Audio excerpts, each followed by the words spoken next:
What's the latest with Alvin Kamara's situation with the New Orleans Saints? Ladies and gentlemen, quite a few weeks ago, we talked about Alvin Kamara's contract dispute with the Saints and what was going to end up happening.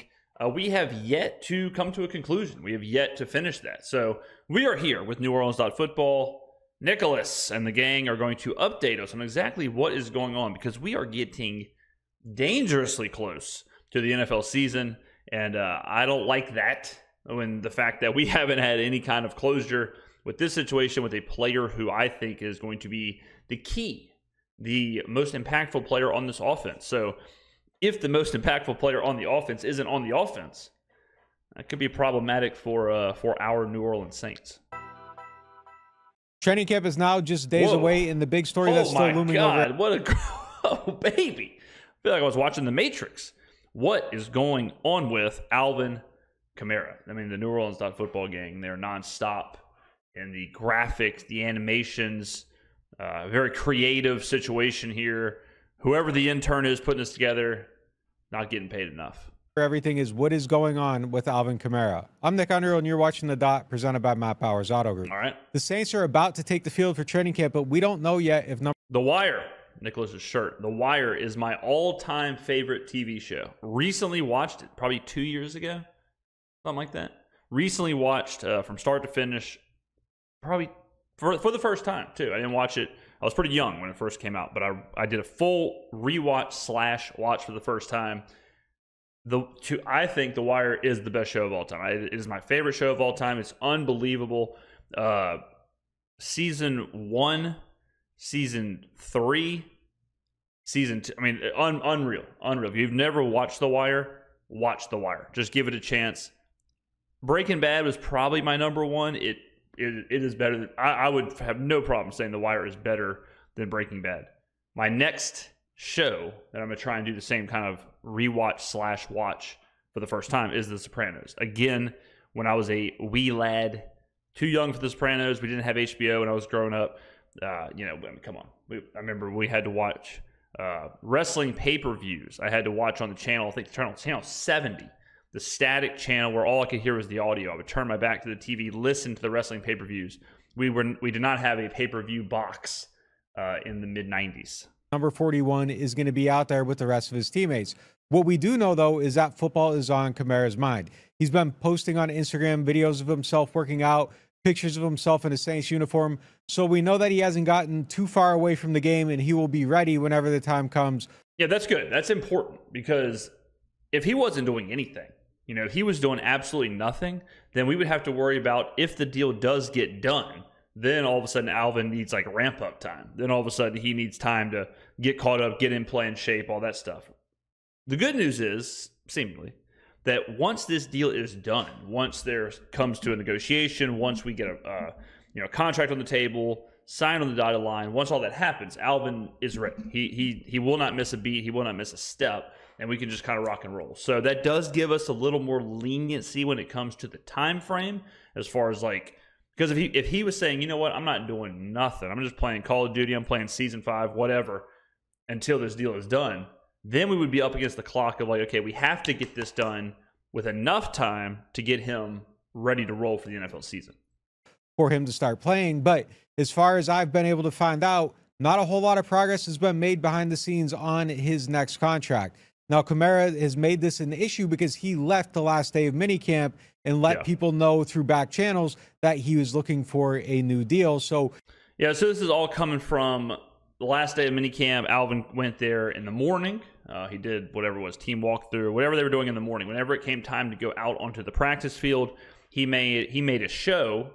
Some say, I don't think it was that big of a deal, but he made sure everyone knew he was leaving.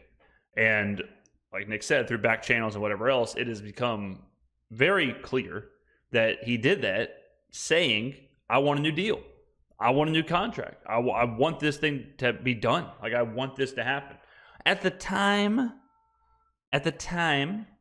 I said, it's just a bit of posturing. I don't think there's any danger of the deal not getting done. I think he'll be playing. And I'm not going to lie to you, ladies and gentlemen, I thought we would be further along. I mean, like Nick said, there's been no advancement on that deal. I'm a little surprised in that. Now, I don't know if they had to take care of some other stuff first. I mean, right after the Alvin situation, they restructured Taysom's deal. Yesterday, we saw them pay Rashid Shaheed. So I don't know if they had to take care of all of that first and then get around to the Alvin Kamara situation. I don't know. You know, the Saints salary cap situation is very unique. We know that. So maybe that's part of it. Maybe it's part of like, hey, they had to do this deal, restructure this, sign this, and then Alvin can get involved. I'm hoping that's the case. For him to be available at the start of camp, it would theoretically seem like he needs that new contract. Yeah. But is it going to come? And what is actually Kamara's leverage if he does not get the new contract? The leverage isn't much, I don't think. This is a situation that's going to be interesting to see how it plays out, because Kamara right now is 29. Next year, he's going to be 30. So getting a long-term deal might be difficult, but he's going to try to figure out how to get that done. And depending on where that conversation stands when Tuesday comes around, he may or may not be on the field. I mean, like Nick said, we're close to camp. Camp's next week. We're close to camp. We are close to all of this happening. And then before you know it, the season's going to be here. So the leverage that Kamara has, like, I guess it depends on how you feel about Jamal Williams, how you feel about Kendra Miller. But and 46, I mean, is that Adam Prentice? Like, brother, I understand that it's hot in New Orleans. I understand that it's hot out in Metairie. I mean, we got to do something here. I can't. I mean, this is a family channel. This is a family channel. This is a family show. I'm trying to. People watch this at the dinner table. They gather around. We can't have this going on. I can't have this. I mean, this is unbelievable. We're gonna have to get you some shorts. We're gonna have to get you some kind of coverage. I mean, you couldn't even walk into a mall like that. If you walked into a mall like that, you'd probably be arrested. You walk into a. I was going to say you walk into a Dick's Sporting Good, but if you're wearing this outfit, anywhere you walk into becomes a Dick's Sporting Good. You know what I'm saying? You feel me, ladies and gentlemen? That's some crazy wordplay there. But if you feel like, because on one hand, okay, let's talk about this. Let's go down the rabbit hole. Okay, I've had an insane amount of coffee today. That's why let me just apologize for the Dick's Sporting Good quip. I was trying something new. I took a chance there. The wordplay got away from me. Got out of control. I'm not going to lie to anybody here. So let's recap the contract. Let's recap the situation. All right. So the deal is that Alvin is under contract technically for 2 years. The next 2 years he has left on his deal. The last year is fake. The last year is fugazi. The last year does not actually count. There's no guaranteed money in there. He's obviously not going to play with no guaranteed money. It's a totally fake structure of a contract in order to push money around. So really, this is the last year of his deal. Now, this is where it gets complicated. The Saints technically don't have to do anything. Alvin is under contract. He is on the team. He is under contract. If Alvin holds out, he is going to get fined, and it's going to be a very expensive holdout for him. Now, he could technically what they call hold in, which is where he goes to camp or he goes to whatever, but he doesn't participate. He's just there. All right, so it can get really messy. It can get very, very messy here. Now, I guess, theoretically, he could just say, "I'll take the fines, I'll take the whatever it is," and not play. I don't think that's possible. But if you're the Saints, you have to look at the future. Do I think the Saints want Alvin Kamara? Yeah, sure. Do I think Alvin Kamara wants to be a New Orleans Saint for the rest of his career? Yes, sure. But I do not think the New Orleans Saints want to pay him top 10-ish running back money. If he was coming off of the best year of his career, this would probably already be done.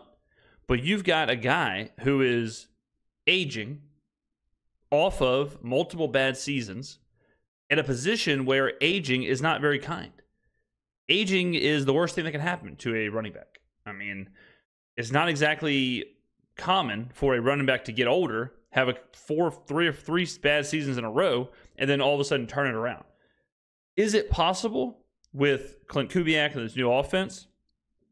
Absolutely. There's a great chance that Kamara struggles were because of Pete Carmichael, were because of the offensive line, were because of all that. No doubt. And he might be turning it around. But do the Saints want to risk gambling on that by offering a big contract? Hard to imagine.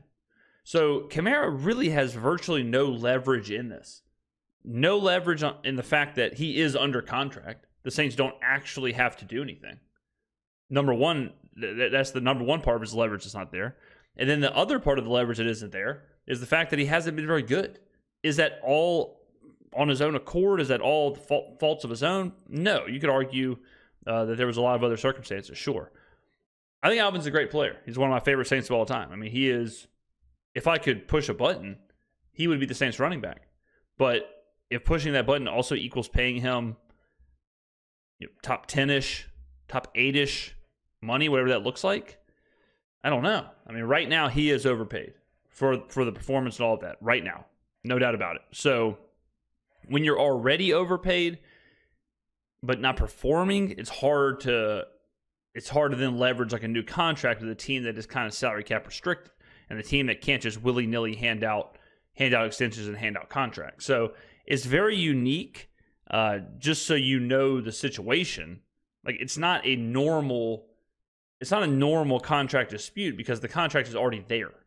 Like he is actually, as far as this season goes, everything is good, right? As far as this season, he's getting paid.